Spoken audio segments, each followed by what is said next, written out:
My name is Kathleen Selmans. I'm the CEO and co-founder of Amplified Now, a digital marketing agency focused on expert videos.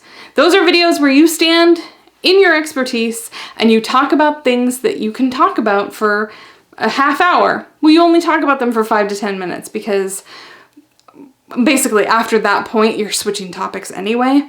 And one of the things I want to talk about today is one thing you should never discuss on your marketing videos.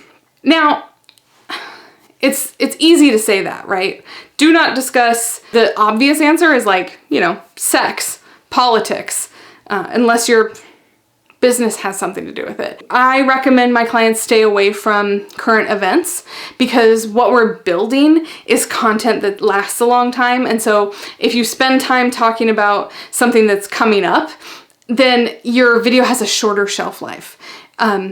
Remembering that even from the point where you're talking about it to the point where it gets edited is a week. So if you're talking about happy weekend or 4th of July or whatever, it feels weird to see a 4th of July video in the middle of December, even if everything else is what we call evergreen, which means it's just eternal content that works for no matter what. You just make sure you don't include that in your videos. But that's not the thing never to discuss.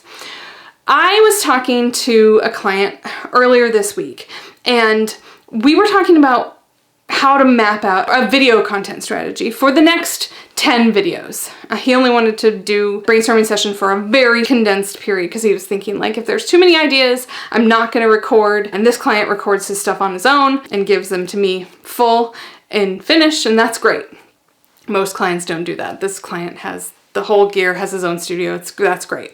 But he only wanted 10 videos, and this client's a course creator. And so one of the things that he was worried about doing was giving away the farm. If somebody can learn the entire length of your course in 10 videos, which is probably about the number of videos that are in a course, more or less.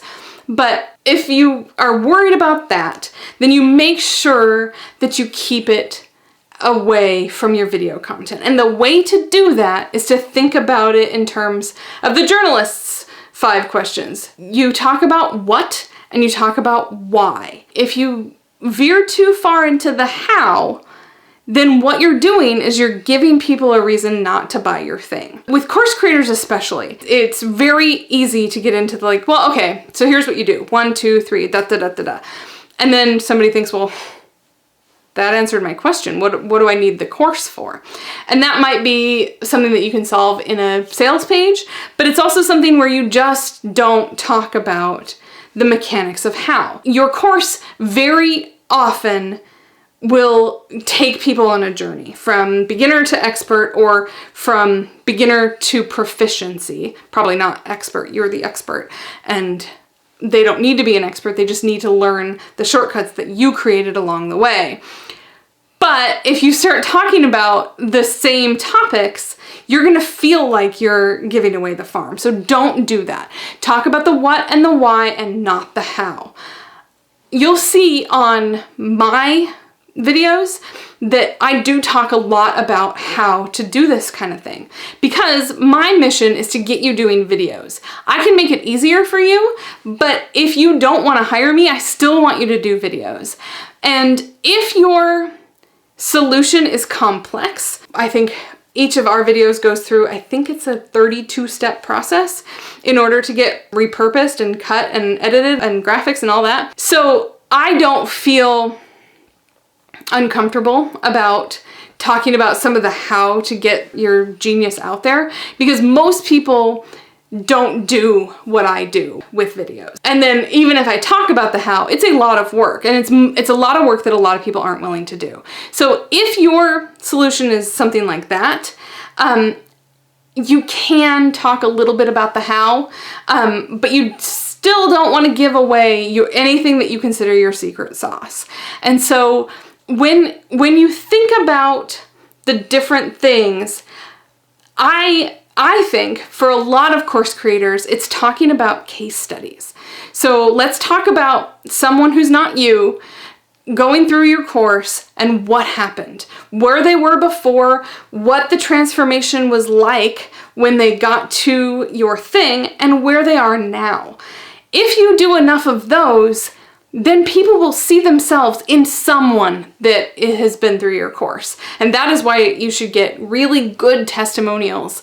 You should really understand your clients. You could even interview past students who, by taking your course, achieved some sort of excellent transformation.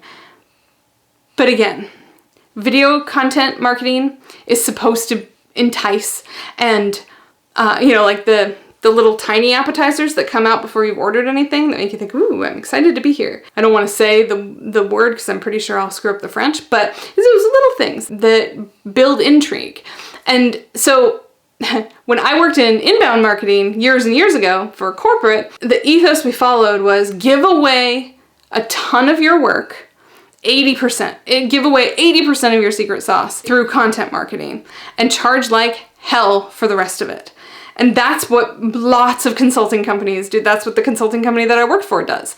Make sure that you're generous with what you give away, that you're not just hitting the high level and bait and switching or anything like that. But remember, there are some things that keep your solution unique. And it's not the same thing that makes you unique. It's the solution.